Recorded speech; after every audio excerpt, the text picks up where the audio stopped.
Philippines, ngayon ay araw ng Lunes, November 4, 2024. Kami ang inyong pangbalitaan. Ako si Jubiel Docado. At ako naman si Cristina Vista. At ito ang DBNMCS.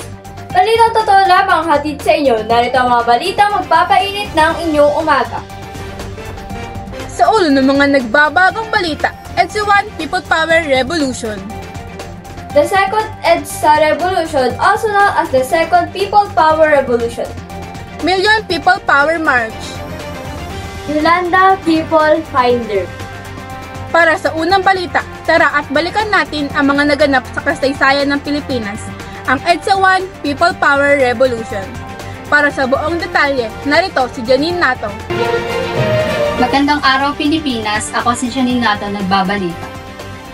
Ang EDSA People Power Revolution, EDSA 1, ay isang mapayapang pag-aalsa na naganap sa ating bansang Pilipinas noong February 22 hanggang 25, 1986. Ang layunin nito ang mapatalisik ang rehimeng diktadorya ng dating Pangulo ng Pilipinas na si Pangulong Ferdinand Marcos na nanatili sa kapangyarihan ng mahigit 20 taon.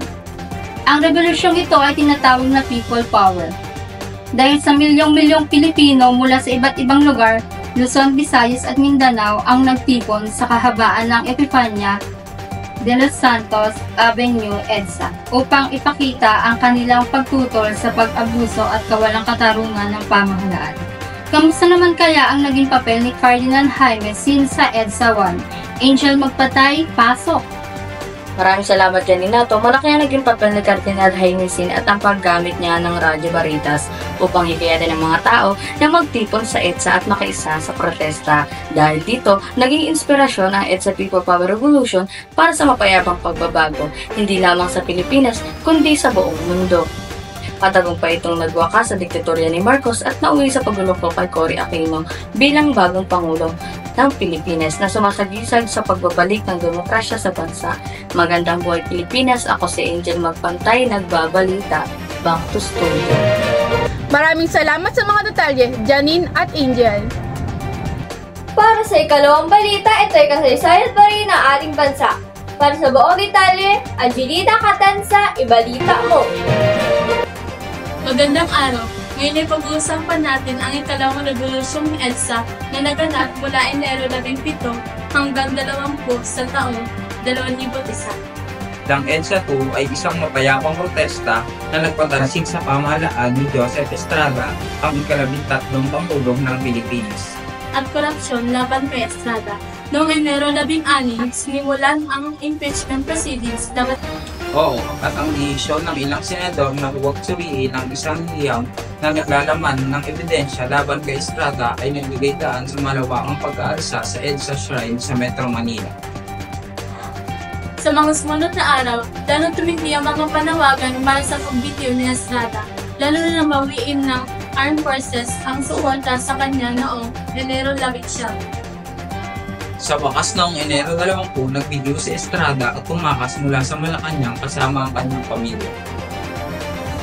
Pinalitat siya ni Vice Presidente Gloria Macapagal-Arroyo na nagpakilang bagong Pangulo sa ilalim ng pamumuno ni Punong Maestrado Hilario Davide Jr. ilang oras lamang bago ang pagbibitiw ni Estrada. Salamat sa inyong pakikinig. Muling ako si Angelina Catanza. At ako si Jimboy Sopnet, nagbabalita. Balik sa iyo, Yogia. Maraming salamat sa mga detalye, Jimboy at Angelina. Ngayon naman, tatalakay natin ang Million People March. Para sa buong detalye, Bianca, ibalita mo. Maraming salamat, Jovial. Ang Million People March ay isang malawakang protesta sa Pilipinas na naganap noong Agosto 26, 2013 sa Luneta Park, Manila. Ang pangunahing layunin nito ay tutulan ang pork barrel system at ang paggamit ng pondo ng bayan para sa mga hindi makatarungang proyekto. Tinatayang umabot sa higit sa 400,000 ang dumalo sa protesta na kinabibilangan ng mga mamamayan, aktivista at iba't ibang grupo na nagtaguyod ng reforma sa pamahalaan. Maraming salamat. Maraming salamat ka para sa komunikasyon ginagamit ng mga nag-organisa ng Million People March ang social media platforms tulad ng Facebook at Twitter Ang mga ito ay naging mahalagang kasangkapan upang makipag-ugnayan, magbigay ng impormasyon, at mag-imbita ng mas maraming tao na dumalo sa protesta na tutulong sa pagpapalakas ng kanilang mensahe at pagbuo ng mas malawak na suporta. Maraming salamat po. Ako po si Elizabeth Ilag, nagbabalita. Maraming salamat din. Ngayon naman pag-uusapan natin ang Yolanda People Finder.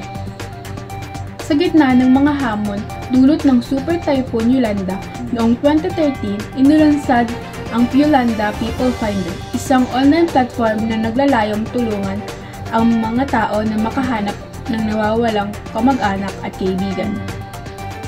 Ang platform na ito ay pinamumunuan ng Google at ng mga lokal na ahensya.